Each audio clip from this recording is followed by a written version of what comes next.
Hi നമസ്കാരം, cinema കാഴ്ചയിലേക്ക് എല്ലാവർക്കും സ്വാഗതം. മമ്മൂക്ക, വിനായകൻ, ജിതിൻ കെ ജോസ്. ആദ്യം വലിയൊരു സല്യൂട്ട് കൊടുക്കുക കേട്ടോ. കാരണം നമ്മുടെ മമ്മൂക്ക എന്ന് പറയുന്ന ആ ഒരു നടൻ ഇതുവരെ ചെയ്തിട്ടുള്ള നെഗറ്റീവ് ഷെയ്ഡ് കഥാപാത്രങ്ങളിൽ നിന്നൊക്കെ വളരെ ഡിഫറൻ്റ് ആയിട്ടുള്ള വ്യത്യസ്തമായിട്ടുള്ള ഒരു രീതിയിലാണ് മമ്മൂക്ക ഇതിനകത്ത് പെർഫോം ചെയ്തിരിക്കുന്നത്. അതിന് എത്ര തന്നെ മമ്മൂക്കായെ പ്രശംസിച്ചാലും മതിയാവില്ല. മമ്മൂക്ക ഗ്രേറ്റ്. നിങ്ങൾ വീണ്ടും വീണ്ടും തെളിയിച്ചുകൊണ്ടിരിക്കുകയാണ്. വലിയ ആക്ടറെന്ന് നമുക്ക് പറയാൻ പറ്റില്ലല്ലോ. കാരണം പുള്ളിക്കൊരു സംഭവം കിട്ടിക്കഴിഞ്ഞാൽ പുള്ളി അതുമായിട്ട് അങ്ങോട്ട് ജീവിച്ചങ്ങോട്ട് കാണിക്കുമെന്നുള്ളത് അത് ഈ സിനിമയ്ക്കകത്ത് നമുക്ക് കാണാം. ഉടനീളം ആ തുടക്കം തൊട്ട് അവസാനം വരെയും മമ്മൂക്കാട് ഒരു അഴിഞ്ഞാട്ടം തന്നെയാണ് ഈ സിനിമയ്ക്കകത്ത്. കാരണം പുള്ളിക്ക് കൊടുത്തിട്ടുള്ള ഒരു ക്യാരക്ടർ ഇത്ര ഭംഗിയായിട്ട് ചെയ്യാൻ ഇന്ത്യൻ സിനിമയിൽ വേറൊരു നടനില്ല എന്ന് ഞാൻ പറയും.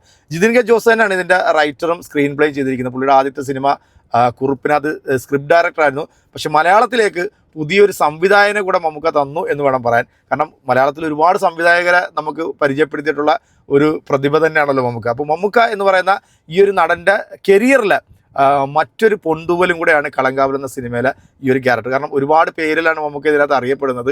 23 നായികമാരുണ്ട്. സൈനൈഡ് മോഹനാണെന്നൊക്കെ പലരും പറഞ്ഞിരുന്നു. ആ ഒരു പാറ്റേണിലൊക്കെ ഇത് പോകുന്നുണ്ട്. ഒരു പക്കാ ത്രില്ലിങ് ഇൻവെസ്റ്റിഗേഷൻ, ഒരു മിസ്റ്ററി സിനിമയായിട്ടാണ് എനിക്കിത് കാണുമ്പോൾ തോന്നുന്നത്. കാരണം തുടക്കം തൊട്ട് അവസാനം വരെയും നല്ല ത്രില്ലിങ്ങിൽ തന്നെയാണ് സിനിമ കൊണ്ടുവന്നത്. ഞാൻ നേരത്തെ പറഞ്ഞത് ഫസ്റ്റ് ഹാഫിനെക്കാട്ടി മുകളിലാണ് ഇതിൻ്റെ സെക്കൻഡ് ഹാഫ് വരുന്നത്. സെക്കൻഡ് ഹാഫിലേക്കാണ് കൂടുതൽ ഡീറ്റെയിലിംഗ് ആയിട്ടുള്ള സംഭവങ്ങൾ വരുന്നത്.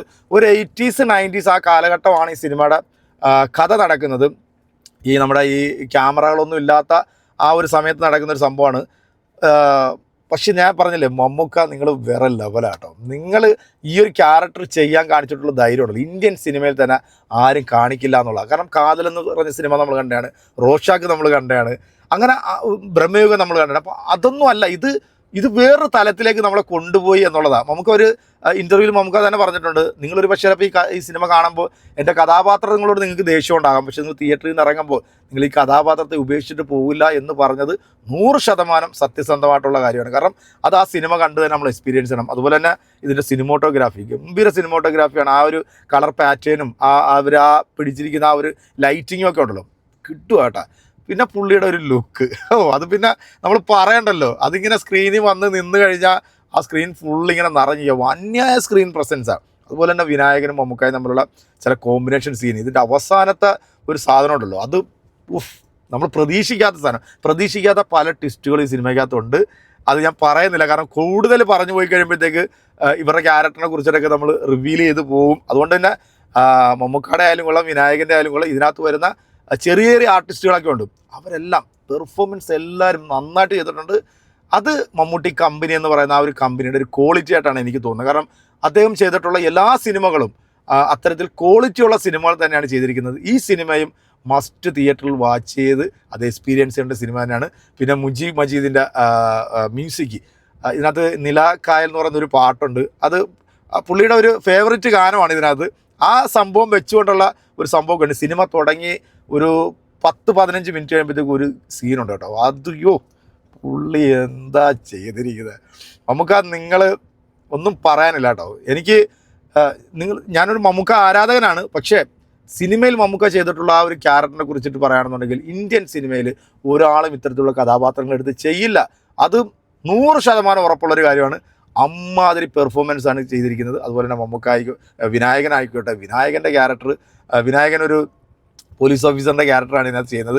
പക്ഷേ മമ്മൂക്കയുടെ ക്യാരക്ടറിനെ കുറിച്ച് നമുക്കൊന്നും പറയാൻ പറ്റില്ല കേട്ടോ. അത് നിങ്ങൾ തിയേറ്ററിൽ തന്നെ വന്ന് കാണുക, കണ്ട് നിങ്ങൾ എക്സ്പീരിയൻസ് ചെയ്യുക. കാരണം ട്വിസ്റ്റോട് ട്വിസ്റ്റ്, സസ്പെൻസ്, ത്രില്ലർ എന്നൊക്കെ നമുക്ക് പറയാം. അവസാനത്തെ ക്ലൈമാക്സ് പ്രതീക്ഷിക്കാത്തൊരു സാധനത്തിൽ കൊണ്ടുവന്ന് നിർത്തിയിട്ടുണ്ട്. അതും നിങ്ങൾ തിയേറ്ററിൽ കണ്ട് നിങ്ങൾ എക്സ്പീരിയൻസ് ചെയ്യുക. മൊത്തത്തിൽ പറയുകയാണെന്നുണ്ടെങ്കിൽ പക്ക എൻ്റർടൈനിങ് ആയിട്ടുള്ള, ത്രില്ലിംഗ് ആയിട്ടുള്ള ഒരു ക്രൈം ഇൻവെസ്റ്റിഗേഷൻ ത്രില്ലർ സിനിമ നമുക്ക് പറയാം. ഒന്നും പറയാനില്ല, എല്ലാം അതിൻ്റെ സിനിമോട്ടോഗ്രാഫി ആണെങ്കിലും കൊള്ളാം, ബാക്ക്ഗ്രൗണ്ട് സ്കോർ ആണെങ്കിലും കൊള്ളാം, മ്യൂസിക് ആണെങ്കിലും കൊള്ളാം, എല്ലാം ഒന്നിനൊന്നിന്. ഇതിനകത്ത് അഭിനയിച്ചിരിക്കുന്ന ഒരു ചെറിയ ആർട്ടിസ്റ്റ് പോലും അവരുടെ ക്യാരക്ടറുകൾ കിഡിലായിട്ട് പെർഫോം ചെയ്തിട്ടുണ്ട്. അവർ 80s 90s ആ ഒരു കാലഘട്ടമൊക്കെ ഗംഭീരമായിട്ട് ചെയ്തിട്ടുണ്ട്. നല്ല രീതിയിലാണ് അതിൻ്റെ ഒരു ഇൻവെസ്റ്റിഗേഷൻ ഇങ്ങനെ കൊണ്ടുപോകുന്നത്. നമ്മളിങ്ങനെ ഓരോന്നിങ്ങനെ കൊണ്ടുപോയി നമ്മളെ കറക്റ്റായിട്ട് കൊണ്ടെത്തിക്കും. എന്തായാലും സിനിമ എനിക്ക് ഭയങ്കരമായിട്ട് ഇഷ്ടപ്പെട്ടു. പ്രത്യേകിച്ച് വിനായകനും മമ്മൂക്കായും തമ്മിലുള്ള കോമ്പിനേഷൻസിനൊക്കെ കിട്ടുമായിട്ടുണ്ട്. സിനിമ കണ്ടവരാണെന്നുണ്ടെങ്കിൽ നിങ്ങളുടെ അഭിപ്രായം കമൻറ്റും നമ്മുടെ കമൻറ്റ് ബോക്സിൽ അറിയിക്കുക.